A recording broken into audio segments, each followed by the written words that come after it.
Assalamualaikum warahmatullahi wabarakatuh.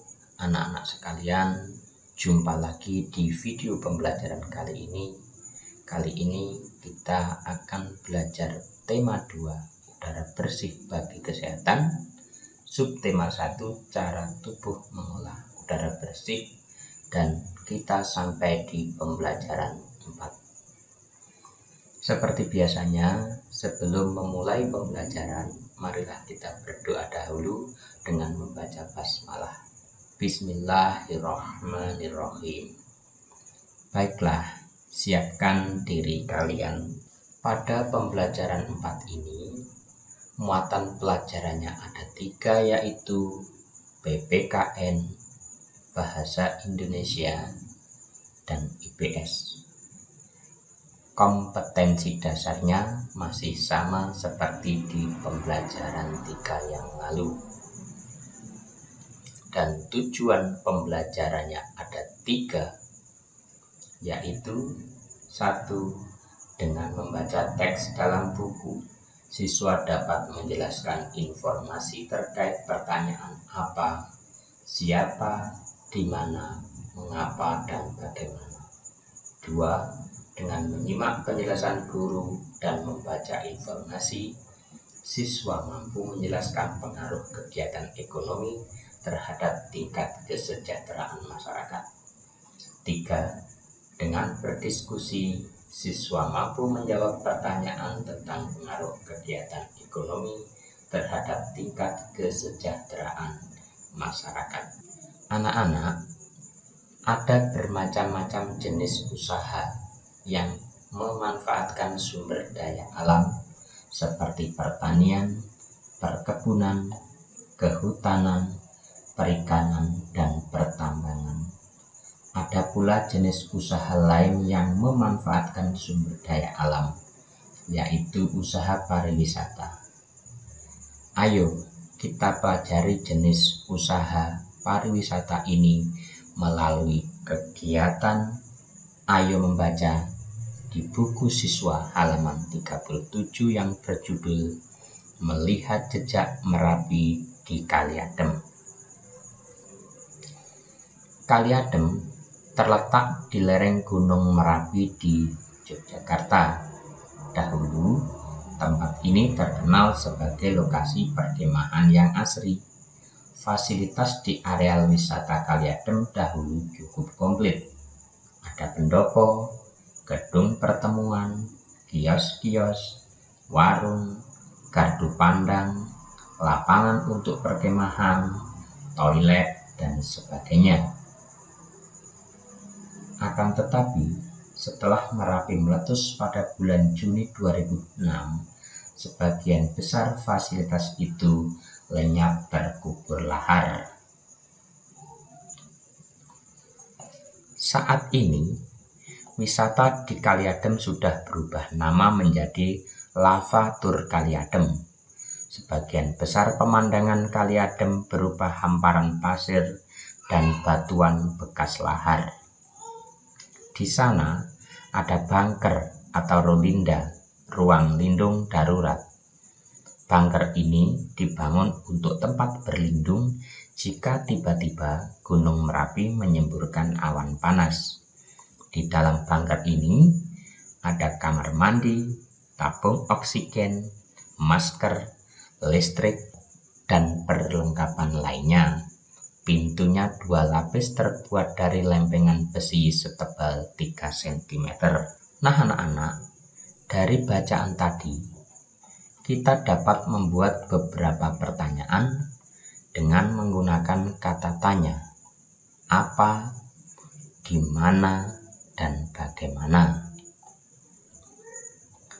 Kata tanya apa digunakan untuk menanyakan benda, keadaan, atau perbuatan. Jawaban dari pertanyaan dengan kata tanya apa berupa benda, pengertian, keterangan, atau penjelasan dari apa yang ditanyakan. Berikutnya kata tanya di mana digunakan untuk menanyakan tempat. Jawaban dari pertanyaan dengan kata tanya di mana berupa tempat kejadian yang ditanyakan. Berikutnya, kata tanya bagaimana digunakan untuk menanyakan cara atau proses sebuah peristiwa berlangsung dan untuk menanyakan keadaan atau penjelasan suatu hal. Jawaban dari pertanyaan dengan kata tanya bagaimana berupa keadaan atau penjelasan suatu hal serta cara atau proses suatu peristiwa berlangsung. Nah anak-anak, berikut adalah contoh kalimat tanya menggunakan kata tanya apa, di mana, dan bagaimana. Di sini menggunakan kata tanya apa. Kalimatnya menjadi apa fasilitas yang ada di Kali Adem. Ini berarti menanyakan benda. Jawabannya, fasilitas yang ada di Kali Adem antara lain pendopo, gedung pertemuan, kios-kios, warung, gardu pandang, lapangan perkemahan, toilet, dan lain-lain. Berikutnya contoh untuk kata tanya di mana. Berarti menanyakan tempat. Karena di sini adalah kalimatnya menjadi di mana letak Kali Adem, berarti menanyakan tempat. Jawaban dari pertanyaan ini adalah Kali Adem terletak di lereng Gunung Merapi di Yogyakarta, merupakan tempat. Berikutnya, contoh kata tanya dengan menggunakan kata tanya bagaimana. Kalimat tanyanya menjadi bagaimana kondisi fasilitas di Kali Adem setelah Merapi meletus? Berarti ini menanyakan keadaan. Jawabannya, setelah Merapi meletus, sebagian besar fasilitas lenyap terbakar lahar. Nah anak-anak, kita telah belajar membuat kalimat tanya berdasarkan bacaan. Selanjutnya, mari kita pelajari tentang usaha bidang pariwisata. Jenis usaha bidang jasa.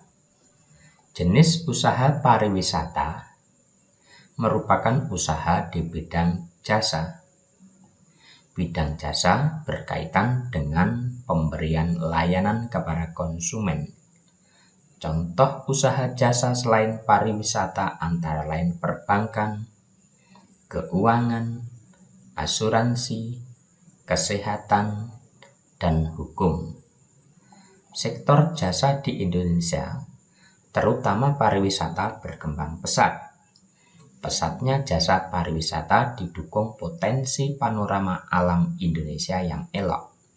Sektor pariwisata di Indonesia juga menonjolkan aspek budaya.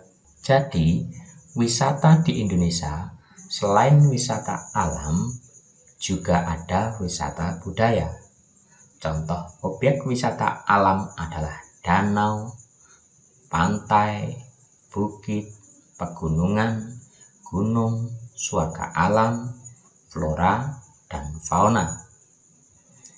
Contoh wisata budaya adalah kesenian daerah, upacara adat, keraton, candi, dan lain-lain.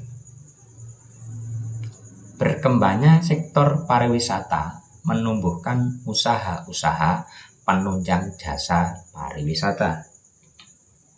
Berikut adalah usaha-usaha di bidang jasa pariwisata antara lain sebagai berikut. 1. Pengelola jasa penginapan, misalnya hotel, motel, wisma, dan losmen. 2. Usaha penjualan barang cenderamata atau souvenir. 3. Penyedia jasa pemandu wisata, tour guide. 4. Penyedia jasa pariwisata dan transportasi, tour and travel. Salah satu jenis usaha yang banyak kita lihat adalah berjualan. Contoh di gambar ini adalah seorang penjual buah-buahan, mulai dari buah, makanan, barang-barang keperluan sehari-hari, hingga para penjual kendaraan bermotor. Dari jenis usaha itu, para pedagang dapat memperoleh penghasilan untuk kehidupan sehari-hari. Nah, itulah anak-anak materi tema 2, subtema 1, pembelajaran 4. Mudah-mudahan dapat dipahami dan bermanfaat. Jika kurang memahami, silahkan baca lagi dengan cermat di buku siswa di halaman 37 dan seterusnya. Kita akhiri pembelajaran hari ini dengan bacaan hamdalah. Alhamdulillahirabbil alamin. Sekian pembelajaran 4. Sampai jumpa. Wassalamualaikum warahmatullahi wabarakatuh.